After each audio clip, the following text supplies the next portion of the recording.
Welcome to Telugu one. నేను మీ anchor Sarath. ఇవాళ మనతో పాటు డిఫరెంట్ రోల్స్ చేస్తున్న మన రాగ్మయ్యర్ గారు ఉన్నారు. అండ్ సో ఎలా అనిపించింది మీకు పరదా అండ్ వర్కింగ్ ఎక్స్పీరియన్స్ విత్ పరదా అంటే?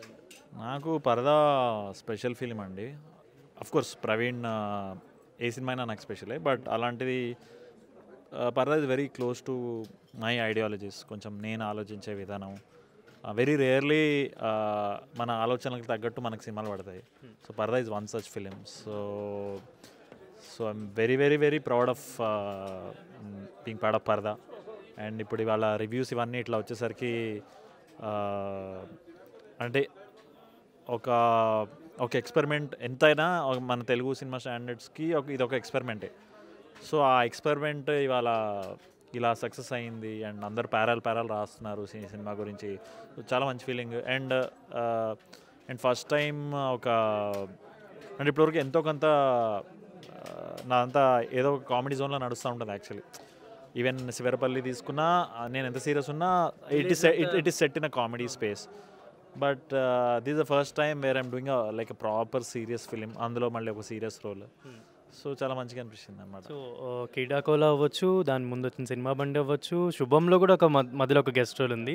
అండ్ పరదా గర్విడి లక్ష్మిలో కూడా సాంగ్లో ఏదో మొత్తానికి ఒక మ్యాజిక్ చేసి. అవును. సో కోర్స్ ఇది కాంటెక్స్ట్ అవుతుందో లేదో తెలియదు కానీ, but Garividi Lakshmi is also very special film.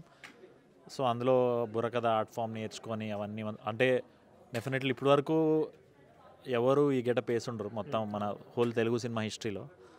So very proud of doing that. So వచ్చినప్పుడు మాట్లాడుకుందాం. దానికి ప్రస్తుతానికి అయితే నల్ల జీలకర్ర మొగ్గ ఎంజాయ్ చేయండి. అండ్ సినిమా చూసిన వాళ్ళందరికీ ఒక డౌట్ వచ్చింది పాపం. అంటే నేను అది లీక్ చేయొచ్చో లేదో, అంటే ఒక చిన్న హింట్ ఇవ్వచ్చు. ఎందుకు అనుపమ గారిని మోసం చేసి పరిస్థితులు అలా, పడతిలో పరిస్థితులు అలా. But very good film. ఇప్పటివరకు చూడని వాళ్ళు అవ్వచ్చు, మిస్ అయిన వాళ్ళు ఇప్పటివరకు అంటే థియేటర్స్లో చూడని వాళ్ళకి పరదా మూవీ గురించి ఏం చెప్తారు? సో ఇప్పటివరకు థియేటర్స్లో చూడని వాళ్ళ గురించి ఏం చెప్తారంటే, it is a proper theatrical experience అండి. అంటే మీరు చూస్తున్న అంటే అఫ్కోర్స్ ఈ మన ధర్మశాల ఇవన్నీ విజువల్స్ కూడా ఎక్సలెంట్ ఉంటాయి. అది కాకుండా విలేజ్లో జరిగే సీన్స్ కూడా బ్యూటిఫుల్లీ షాట్. అండ్ ఆ సౌండ్ మిక్సింగ్ కానీ, ఆ లైటింగ్ కానీ, ఆ కెమెరా వర్క్ కానీ, అంటే టెక్నికలీ ఇట్స్ 10/10 ఫిలిం. సో అలాంటిది ఎక్స్పీరియన్స్ మీకు ఓకే రేపు ఓటీటీలో రిలీజ్ అవుతా నాకు తెలుసు, మీకు తెలుసు, but you will miss that experience if you don't watch in the theatre. So ఇదంతా టెక్నికల్గా ఇంత కరెక్ట్ ఉన్నప్పుడు emotion will land like perfectly. So ఆ ఎమోషన్ ఒక మొత్తం డార్క్లో ఇంతమంది మధ్య అంత పెద్ద స్క్రీన్లో చూడడం ఆ డిఫరెంట్ ఎక్స్పీరియన్స్ అనమాట. ఎందుకంటే at the end of the day మీ theatre watching experience is all about మీ ఎమోషన్స్ ఎంత రెస్పాండ్ అవుతున్నాయి అనేది. సో ఇలాంటి ఒక బ్యూటిఫుల్ టెక్నికల్ సెటప్లో where like the camera work is perfect, sound is perfect, background score is perfect, visuals perfect, frames are perfect, scenes are great, performances are great.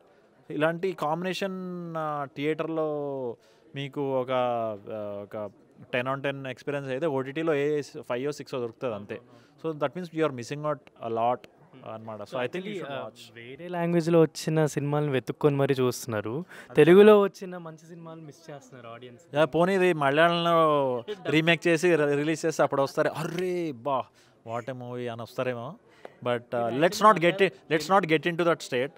So ఉన్నది మంచిగా ఉన్నదాన్ని appreciate చేద్దాం. So అంటే ఇంకెప్పుడు మనం తెలుగు వాళ్ళని తెలుగు ఎంకరేజ్ చేయకుండా ఇంకేవో డబ్బు చేసుకొని వాళ్ళ మనదాన్ని అట్లా ఎంకరేజ్ చేస్తారా? చేయరు కదా. So I think it's high time we respect our language and cinema. Okay, thank you so much Raag గారు.